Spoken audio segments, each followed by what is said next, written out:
Hello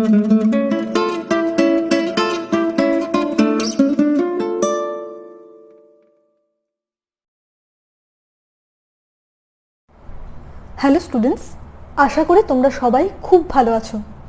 আজকের ক্লাসে আমরা ক্লাস 12-এর থার্ড চ্যাপ্টার হিউম্যান রিপ্রোডাকশন অর্থাৎ মানুষের জনন যে চ্যাপ্টারটা আছে সেই চ্যাপ্টারটা আমরা কন্টিনিউ করব।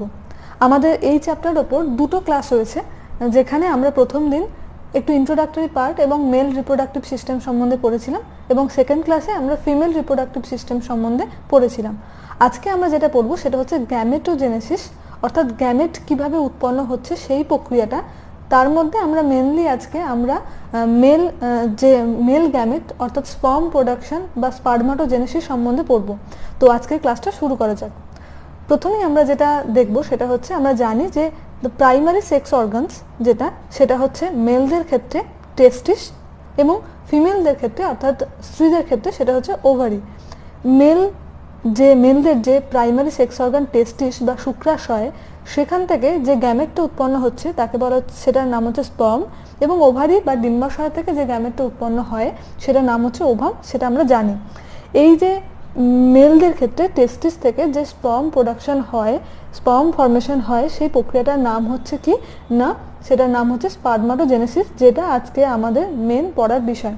ওকে, তো এই স্পার্ম ফর্মেশন এবং ওভাম ফর্মেশন অর্থাৎ এই যে গ্যামেট ফর্মেশন, এই প্রসেসটাকেই বলা হচ্ছে গ্যামেটোজেনেসিস, যেটা আমরা আজকে পড়বো, যার একটা পার্ট পড়বো যেটার নাম হচ্ছে স্পার্মাটোজেনেসিস অর্থাৎ প্রোডাকশন অফ স্পার্ম বা স্পার্ম ফর্মেশন সম্বন্ধে। এবার আমরা চলে আসি, কি বলেছে দেখো, যে in testis the immature male germ cells, যেটাকে বলা হচ্ছে spermatogonia, produce sperms by spermatogenesis, অর্থাৎ মেল জার্ম সেল থেকে কিভাবে মানে স্পার্ম ফর্মেশনের প্রক্রিয়াটাকে বলা হচ্ছে স্পার্মাটোজেনেসিস। এবং যেটা কখন স্টার্ট হয় না, এটা বিগিনস হয় at the time of puberty, ঠিক আছে, অর্থাৎ বয়ঃসন্ধি কাল যখন আছে সেই সময়ে এটা শুরু হয়। আমরা জানি যে আগে পড়েছিলাম আমরা সেটা হচ্ছে, দেখো এখানে লেখাই আছে যে each seminiferous tubule is lined on inside by two types of cell, একটা হচ্ছে মেল জার্ম সেল, দেখতে পাচ্ছি নিশ্চয়ই, মেল জার্ম সেল যেটার নাম স্পার্মাটোগোনিয়া, এবং আরেকটা হচ্ছে সার্টোলি সেল। এই ইম্যাচিওর মেল জার্ম সেল, যেটাকে স্পার্মাটোগোনিয়া বলা হয়, এখান থেকেই কিন্তু স্পার্ম ফর্মেশন হচ্ছে। এবং সার্টোলি সেল যেটা আমি বলেছিলাম যে এটা নিউট্রিশনে সাহায্য করছে এই জার্ম সেলগুলোকে। ওকে, আগের দিন যেটা পড়িয়েছিলাম সেটা আমরা একটুখানি দেখে নিলাম, এবং এখান থেকেও দেখলাম যে কিভাবে এই স্পার্মাটোজেনেসিসটা কখন স্টার্ট হয় না, এটা পিউবার্টি টাইমে এটা স্টার্ট হয়। ওকে, যেটা বললাম যে এই স্পার্মাটোগোনিয়াটা কোথায় থাকে না, present on the inside wall of seminiferous tubule.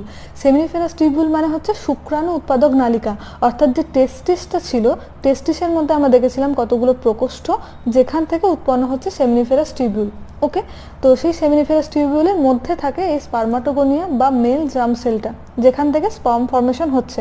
ঠিক আছে, এরপর কি বলেছে দেখো, যে এই স্পার্মাটোগোনিয়াটা multiply by mitotic division and increase in number. তাহলে স্পার্মাটোগোনিয়া যেটা আছে, স্পার্মাটোগোনিয়া কথাটা আবার হচ্ছে প্লুরালে, এটা হচ্ছে যে যেটা যদি সিঙ্গেল যেটা বলা হয় সেটার নাম হচ্ছে স্পার্মাটোগোনিয়াম। ওকে, তো স্পার্মাটোগোনিয়ামটা একটা সিঙ্গেল স্পার্মাটোগোনিয়াম সেটা হচ্ছে ডিপ্লয়েড, এবং এটা কন্টেন 46 ক্রোমোজোম। ওকে, তো এটা দেখলাম, তার মানে প্রথম যে টেস্টিসের মধ্যে একটা লোবিউল, তার মধ্যে যে সেমিনিফেরাস টিউবিউল ছিল যার মধ্যে ছিল স্পার্মাটোগোনিয়া। এই স্পার্মাটোগোনিয়াটা যেটা আছে, সেই স্পার্মাটোগোনিয়াগুলো মাইটোটিক ডিভিশন হচ্ছে, দিয়ে সেগুলোর নাম্বার ইনক্রিজ হচ্ছে। ওকে, এর মধ্যে কি বলছে দেখো, যে স্পার্মাটোগোনিয়াগুলো উৎপন্ন হচ্ছে তার মধ্যে some of the spermatogonia called primary spermatocyte, যেগুলো পিরিয়ডিক্যালি আন্ডারগো মিওসিস। এই প্রাইমারি যে স্পার্মাটোগোনিয়াগুলো ছিল তার মধ্যে কিছুকে বলা হচ্ছে প্রাইমারি স্পার্মাটোসাইট, যেগুলো এরপর মিওটিক ডিভিশন হচ্ছে। ওকে, তাহলে স্পার্মাটোগোনিয়া থেকে হলো প্রাইমারি স্পার্মাটোসাইট, স্পার্মাটোগোনিয়ামটা ছিল 2n, সেখান থেকে মাইটোটিক ডিভিশন যেহেতু হয়েছে সেজন্য এটা 2nই আছে, যেগুলোকে বলা যায় প্রাইমারি স্পার্মাটোসাইট। ওকে, প্রাইমারি স্পার্মাটোসাইট যেটা আছে সেটার মিওটিক ডিভিশন হচ্ছে, মিওটিক ডিভিশন মানে এখানে যে ক্রোমোজোম নাম্বারটা আছে তার হাফ হয়ে যাবে। তাহলে প্রাইমারি স্পার্মাটোসাইট থেকে মিওটিক ডিভিশন হয়ে সেকেন্ডারি স্পার্মাটোসাইট উৎপন্ন করছে, দেখো, যার ক্রোমোজোম নাম্বার হচ্ছে n, অর্থাৎ এখানে 44 + XY এখানে থাকলে এখানে হচ্ছে 22 + X and 22 plus Y. Okay, meiotic division 1 হলো, নেক্সট হচ্ছে মিওটিক ডিভিশন 2।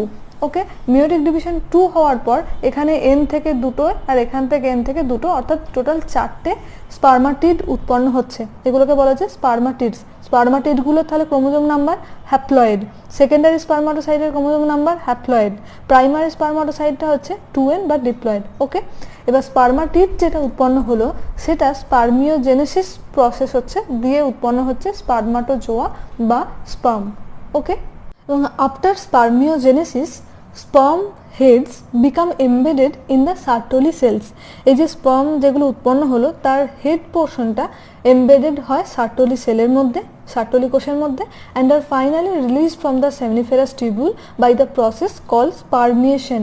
এখানে কিন্তু অনেকগুলো টার্ম হলো, একটা প্রথমেই পড়লাম স্পার্মাটোজেনেসিস।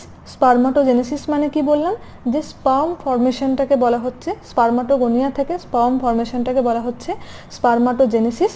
নেক্সট হচ্ছে স্পার্মিওজেনেসিস। স্পার্মিওজেনেসিসটা কি বললাম না, স্পার্মাটিড থেকে যখন স্পার্মাটোজোয়া উৎপন্ন হচ্ছে সেই প্রসেসটাকে বলা হচ্ছে স্পার্মিওজেনেসিস। এবং নেক্সট হচ্ছে স্পার্মিয়েশন। স্পার্মিয়েশন মানে কি না, সেমিনিফেরাস টিউবিউল থেকে যখন এই স্পার্মটা ফাইনালি রিলিজ হচ্ছে সেই প্রসেসটাকে বলা হচ্ছে স্পার্মিয়েশন। ওকে, এরপর আমরা যে স্পার্মাটোজেনেসিস প্রসেসটা পড়লাম সেটাই আমি তোমাদের একটু ছকের সাহায্যে বলে দিই। তাহলে স্পার্মাটোজেনেসিস যে প্রসেসটা আছে সেটা আমি একটু লিখে বলে দিই, তোমাদের তাহলে বুঝতে আরও সুবিধা হবে। প্রথমে আমরা দেখলাম যে ইনম্যাচিওর মেল জার্ম সেল অর্থাৎ স্পার্মাটোগোনিয়া ছিল, যেটার ক্রোমোজোম নাম্বার ছিল 2n। তাহলে এখানে হচ্ছে লিখলাম 2n, যেটার নাম হচ্ছে, দেখা যাচ্ছে নিশ্চয়ই, যেটার নাম হচ্ছে প্রথমে স্পার্মাটোগোনিয়া। স্পার্মাটোগোনিয়া, ওকে, দেখা যাচ্ছে স্পার্মাটোগোনিয়া, এটা 2n। এটার হলো মাইটোসিস, মাইটোটিক ডিভিশন, মাইটোসিস। ওকে, আমরা জানি যে মাইটোসিসটাকে সমবিভাজন বলা হয়, তাই এখানে একটা থেকে যে দুটো স্পার্মাটোগোনিয়া উৎপন্ন হচ্ছে 2n, এটাও 2n, 2 টাইপস লিখলাম, যার মধ্যে এটাকে যদি আমরা এ, এটাকে যদি আমরা বি বলি, এখানে কিছু যে স্পার্মাটোগোনিয়া সেল আছে সেগুলো রিজার্ভ থাকে, আর কিছু স্পার্মাটোগোনিয়া সেল থাকে যেটা আস্তে আস্তে বৃদ্ধি পেতে শুরু করে, অর্থাৎ এগুলো গ্রো করে দিয়ে আস্তে আস্তে বৃদ্ধি পায়। ওকে, আস্তে আস্তে বৃদ্ধি পেতে শুরু করে এই স্পার্মাটোগোনিয়া সেলগুলো। ওকে, তো এগুলোকে স্পার্মাটোগোনিয়া থেকে যেগুলো তৈরি হচ্ছে সেটাকে বলা হচ্ছে কি না, প্রাইমারি স্পার্মাটোসাইট। প্রাইমারি স্পার্মাটো, বুঝে নেবে একবারে, স্পার্মাটোসাইট। ওকে, স্পার্মাটোগোনিয়া থেকে তৈরি হলো প্রাইমারি স্পার্মাটোসাইট। এবার আচ্ছা, এখানে যে ক্রোমোজোম নাম্বারটা সেটা হচ্ছে 46টা আমরা দেখেছিলাম, অর্থাৎ আমরা বলতে পারি এটার ক্রোমোজোম নাম্বার হচ্ছে 44 প্লাস XY। ওকে, তো এখানে যেটা আছে প্রাইমারি স্পার্মাটোসাইট, এটার হবে মিওসিস 1, মিওসিস 1, অর্থাৎ মিওটিক ডিভিশন 1। তাহলে 2n ছিল, মিওসিস ডিভিশন হলে কি হবে, n দুটো, একটা থেকে দুটো কোষ উৎপন্ন হবে। এগুলোকে কি বলা হয় না, সেকেন্ডারি স্পার্মাটোসাইট। এগুলোকে বলা হয় সেকেন্ডারি স্পার্মাটোসাইট। দেখা যাচ্ছে নিশ্চয়ই, সেকেন্ডারি স্পার্মাটোসাইট। তাহলে এখানে 44 প্লাস XY ছিল 2n, এখানে যেগুলো হবে সেটা আমরা লিখতে পারি 22 প্লাস X, আর এখানে হচ্ছে 22 প্লাস Y। ওকে, n যেহেতু। এরপর এই সেকেন্ডারি স্পার্মাটোসাইট যেটা ছিল সেটার হবে মিওসিস 2, মিওসিস 2 দিয়ে এখান থেকে দুটো অর্থাৎ n, এখান থেকে দুটো অর্থাৎ n, টোটাল মিওটিক ডিভিশনে 4টে কোষ উৎপন্ন হচ্ছে, যেগুলোকে বলা হচ্ছে কি না স্পার্মাটিড।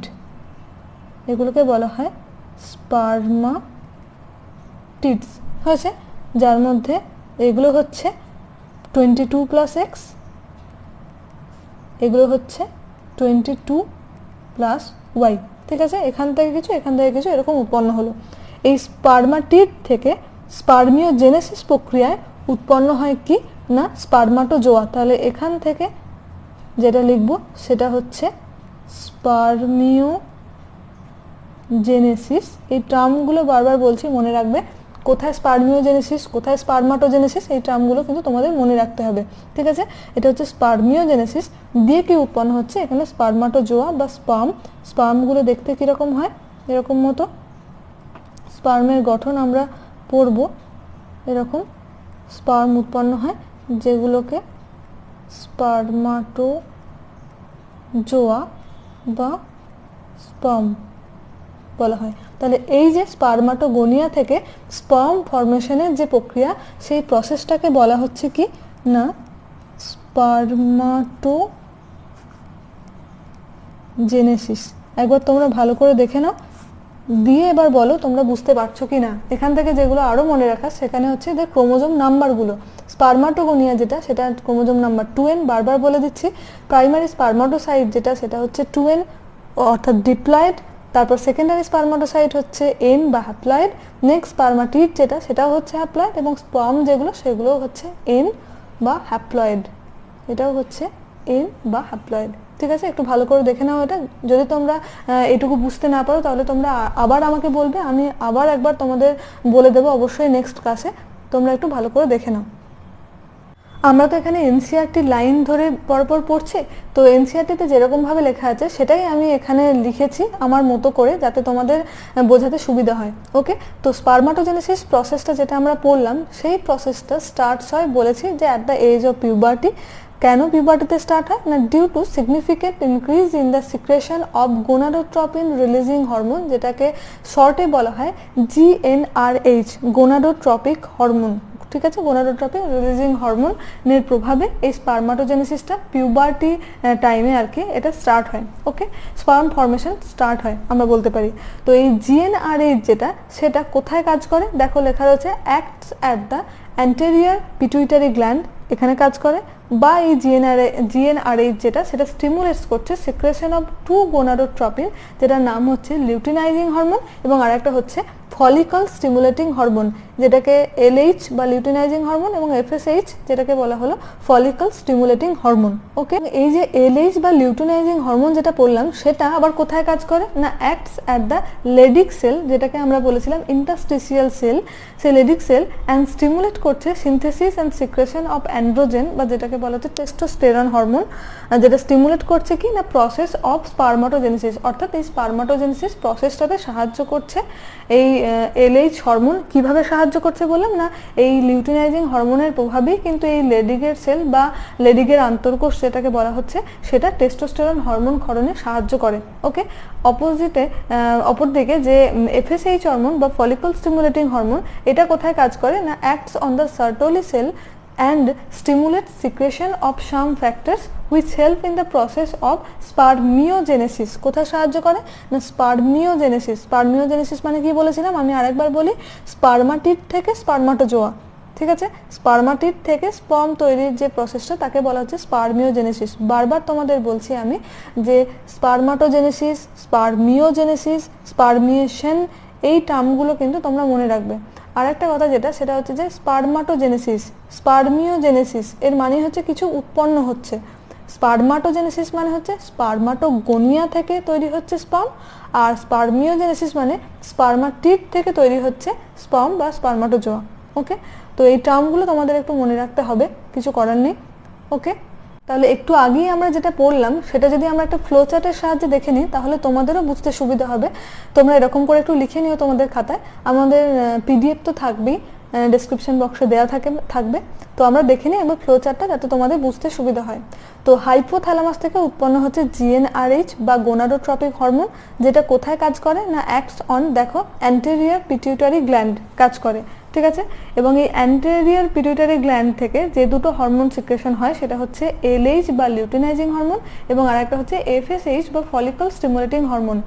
তারপর কি বললাম যে LHটা অ্যাক্ট কোথায় করে না লেডিগের সেলের ওপর, যার প্রভাবে মানে LH এর প্রভাবে এই লেডিগের সেলটা কি করে না সিক্রেশন অফ অ্যান্ড্রোজেন অপরদিকে FSH যেটা সেটা কাজ করে সার্টোলি সেলের ওপর, এবং সার্টোলি সেলকে ইনহিবিন হরমোন সিক্রেশনে সাহায্য করছে, যেটা আমরা লাইন বাই লাইন পড়লাম, যেটা আমাদের NCERT-তে লেখা আছে, যেখান থেকে আমার এখানে নোটস তৈরি করা, সেই জিনিসটাকেই আমি একটা ফ্লো চার্টের মধ্যে বানিয়ে দিয়েছি, যাতে তোমাদের চট করে এখান থেকে পড়তে সুবিধা হয়।